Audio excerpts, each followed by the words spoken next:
nous parler un peu de toi et nous expliquer qu'est-ce qui se cache derrière ton pseudo, à savoir Ciricylle? Alors Ciricylle, c'est du Sindarin, la langue des elfes de Tolkien. Ça se traduit par rivière de lune. Sinon, à part ça, je m'appelle Florence dans la vraie vie. J'ai 23 ans, je pose depuis 5 ans, je fais de la photo depuis quelques mois, je suis étudiante en philosophie à côté. J'habite à Paris. J'aime les poneys, les chats, la musique pagane, le métal, Doctor Who et les vieux vêtements.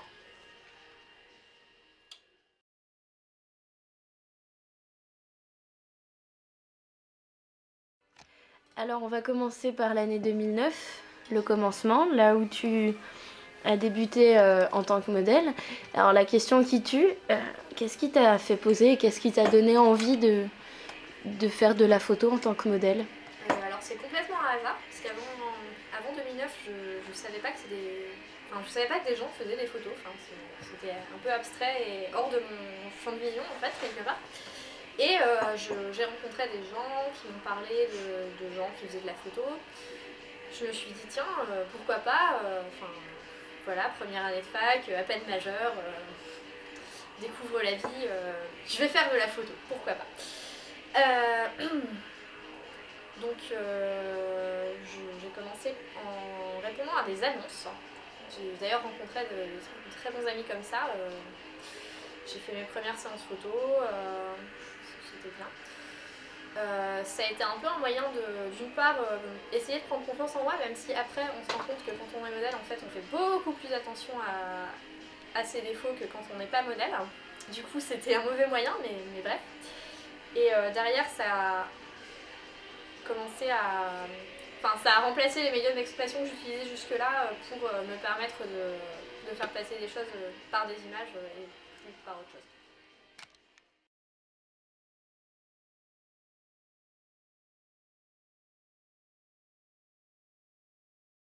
Alors, avec cette photo de 2010, on voit que tu as fait des photos très diverses. Parce que là, on est loin de l'ancien, ou même rien que de la photo de mode, ou de la poupée de porcelaine qui va pas tarder à arriver. Et même si cette photo est franchement très bien, ça me permet de te demander si tu as eu beaucoup d'expériences esthétiques dans tes années de modèle, ou si finalement tu es resté très limité. Alors oui et non, du coup dans l'ordre. C'est-à-dire que quand j'ai commencé à faire de la photo, comme je le disais, c'était un peu tiens, je vais essayer et tout, mais très vite j'ai plus voulu me limiter au trio classique portrait, mode, lingerie. Enfin, c'était un peu répétitif quoi. Du coup, j'ai voulu essayer pas mal d'univers visuels différents à travers les univers des photographes, mais aussi les stylismes, etc. Donc là, on est sur une photo qui est clairement fétiche, mais j'ai tout fait quoi. J'ai fait du corset, de la tenue médiévale, de l'elfe, je pense en me cherchant dans ces univers, en cherchant à savoir ce qui me correspondait le mieux. Du coup, j'ai gravité un peu partout sans faire partie d'aucun univers, ce qui est rigolo au final. Qu'est-ce que je peux dire d'autre? Rien.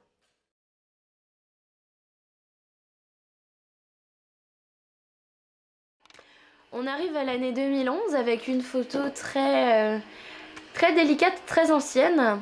La photo de la poupée en porcelaine parfaite, ou tout du moins ce qu'elle devrait être dans ma tête. Et j'ai remarqué en arpentant tous tes portfolios que tu fais énormément de photos qui sont du goût très ancien.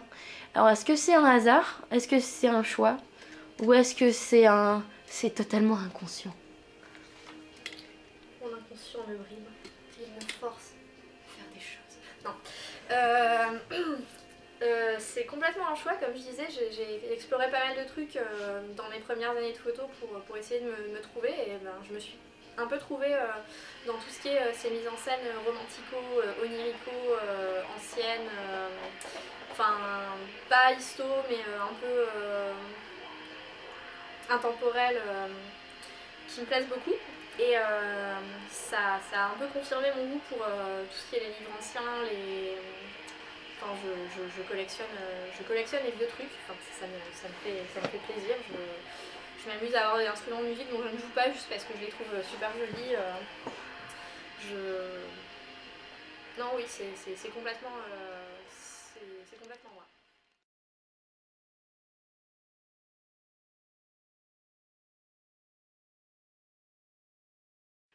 On arrive à l'année 2012 avec une photo très verte.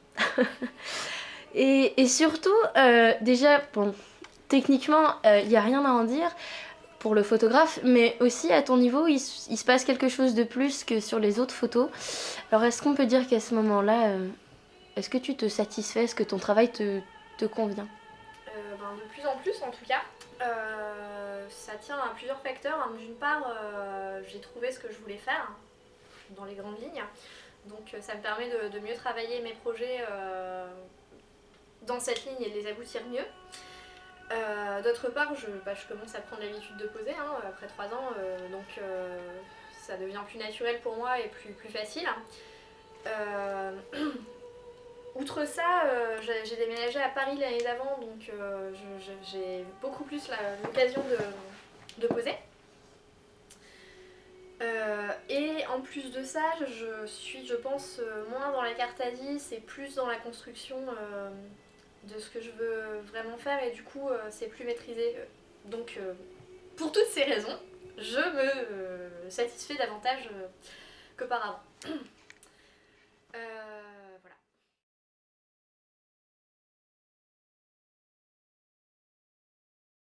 On arrive en 2013, année que j'ai choisi d'illustrer avec un portrait. Déjà, c'est un truc assez rare, visiblement, mais un portrait aussi très particulier de par ce qu'il dégage et de par la façon dont il est pris aussi.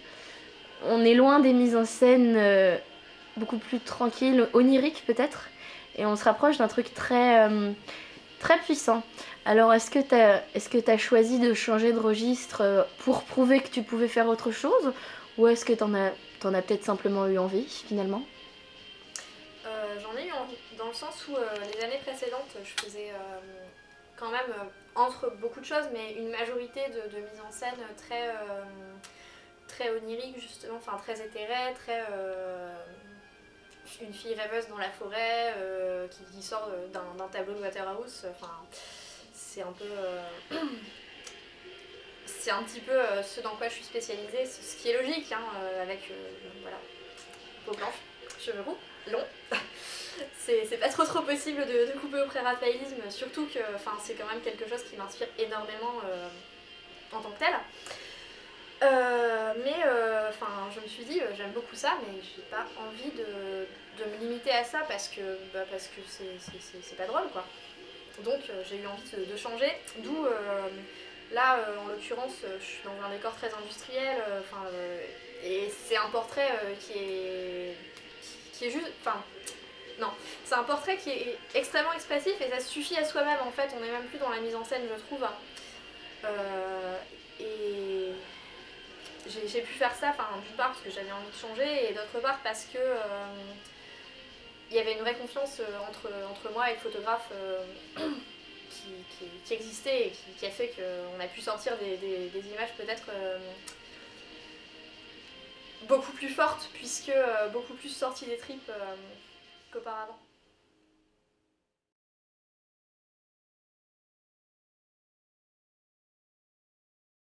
Arrive enfin l'année 2014, photo relativement récente, prise dans des conditions particulières, puisque il neige, il fait froid, t'es dans une tenue avec laquelle il faut savoir bouger, et puis le détail de l'animal aussi, il faut savoir poser avec un animal. Donc t'es une modèle à l'épreuve des chocs. Oui, ça fait partie des choses que j'aime vraiment beaucoup dans le fait de poser. Alors, il y a deux choses. Déjà, ça me fournit un prétexte génial pour voyager. Et je fais partie de ces gens qui peuvent pas rester 3 mois au même endroit sans aller quelque part au moins un week-end parce que sinon elles deviennent folles. Du coup, le fait de me dire non mais je voyage pas vraiment, je vais faire des photos, c'est un super prétexte. Et Et je ne sais pas, c'est d'une perversion que j'ai. J'adore escalader des cascades, m'allonger dans la neige, me mettre dans des torrents, enfin j'aime bien. Je sais pas, je me sens vivante et ça donne plus de saveur à la photo qui sort derrière parce que on a souffert pour la voir et ça me rend heureuse. En l'occurrence, là l'animal c'est le chien loup d'une amie, elle était là pour m'aider à la faire poser mais effectivement c'était un petit peu folklorique. Je crois que j'ai tout dit.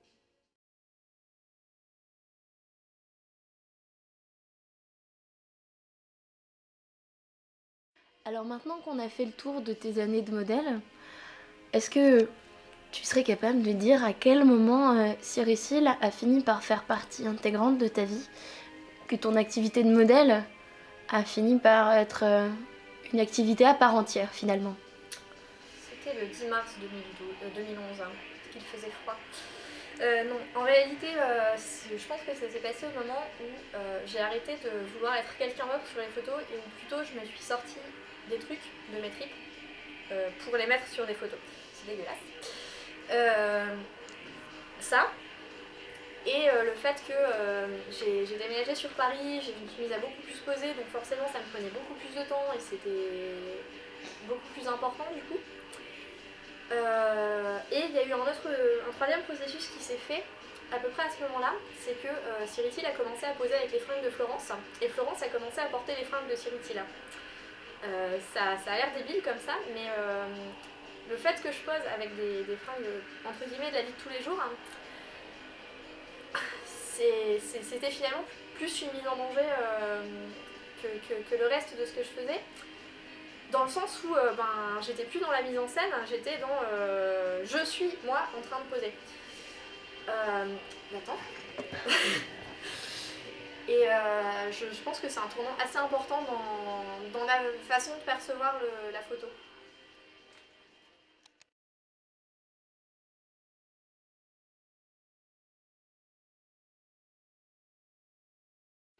J'ai pu voir que tu n'es pas que modèle, que tu as fini par passer de l'autre côté de l'appareil pour faire de la photo par toi-même. Et ma petite curiosité voudrait savoir comment s'est opéré le passage du modèle à la photographe finalement. En faisant de la photo, j'ai rencontré pas mal de gens assez géniaux qui faisaient tous de la photo à leur propre façon. Et d'une part, ça m'a donné envie, mais en plusieurs temps. C'est-à-dire que en les côtoyant, déjà j'ai commencé par apprendre des choses sur la photo, les bases quoi. À la fin, je savais faire une photo, même si j'avais jamais tenu un appareil photo dans les mains, du moins en théorie. Et parmi ces gens, il y avait pas mal de gens qui faisaient des autoportraits, qui étaient très beaux d'ailleurs, ce qui est une discipline à laquelle je suis très mauvaise, mais ça m'a donné envie d'essayer moi-même de faire des autoportraits aussi, parce que c'est super intéressant, parce que c'est extrêmement plus difficile je trouve que de faire des photos de quelqu'un d'autre, mais bon voilà, c'est mon avis. Et à un moment, on m'a mis un appareil photo entre les mains, et je fais « Oh, c'est bien !» Donc j'ai commencé à faire des photos, j'ai commencé par faire des tests sur des copines, mais finalement, bon voilà, mettre une fille en valeur dans un environnement, au bout d'un moment, il y a tellement de gens qui l'ont fait vachement mieux que moi, sur moi, que je trouvais que c'était pas... Enfin déjà, j'étais pas satisfaite de ce que je faisais, et en plus, c'est quelque chose où il y avait vraiment que la technique qui pêchait, parce que finalement, c'est un truc que je savais faire. Du coup, je me suis dit que j'allais travailler la technique sur autre chose et je me suis mise à faire plutôt des portraits de rue. Pour le moment, c'est ça qui me plaît le plus. Maintenant, je suis encore dans un stade où je cherche ce que j'ai envie de faire. Donc ça va peut-être évoluer, mais pour le moment, je suis plus sur les portraits de rue et les choses un peu volées comme ça.